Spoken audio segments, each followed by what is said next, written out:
We told you so. Episode 59. I've got a cold, so the gravelly voice works anyway. So we have some clarification on things.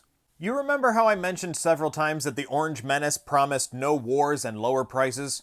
Which he is now walking back because he's saying, oh, lowering prices is too hard. And I said that that first part is also a lie because he's now threatened to attack and or take over Greenland, Canada, and Panama. Now we all know he was obsessed with Greenland his first time around. But let's look a little bit deeper as to why he's specifically going after those three places.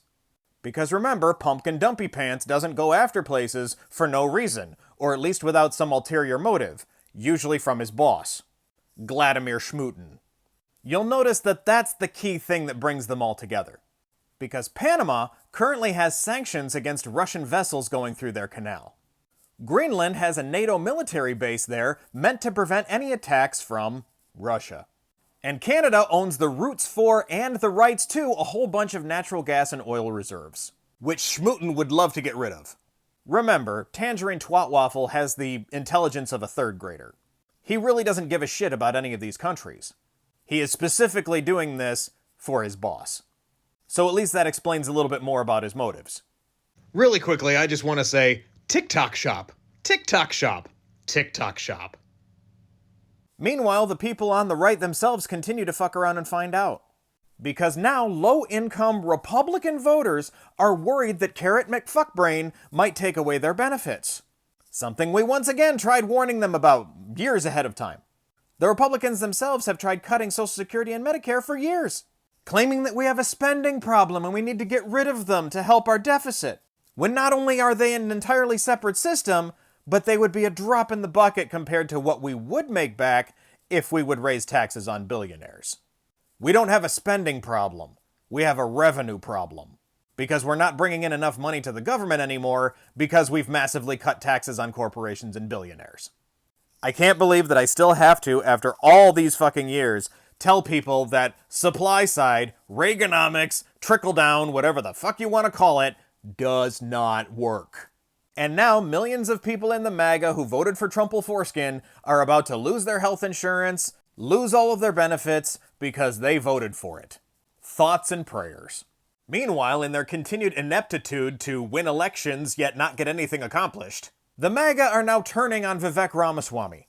The short version being that as part of the Doge, he wants to allow educated and experienced foreign workers to come into this country, which on a normal day and a normal timeline wouldn't be an issue. The hardline Republicans, including people like Nikki Haley of all people, are staunchly still on the side of deporting everyone who's not white. Now Ramaswamy is getting a bunch of blowback from his own party because of a lengthy post he did on X about this.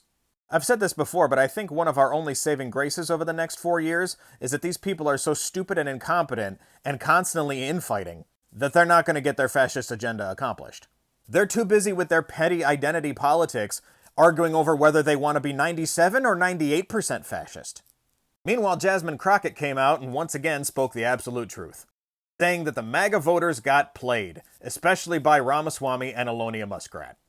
The fact that they want to complain about immigrants nonstop and want to deport millions of people, yet complain about how they don't have enough workers, and they're also going to complain about how, surprisingly, it's going to drive up inflation and unemployment.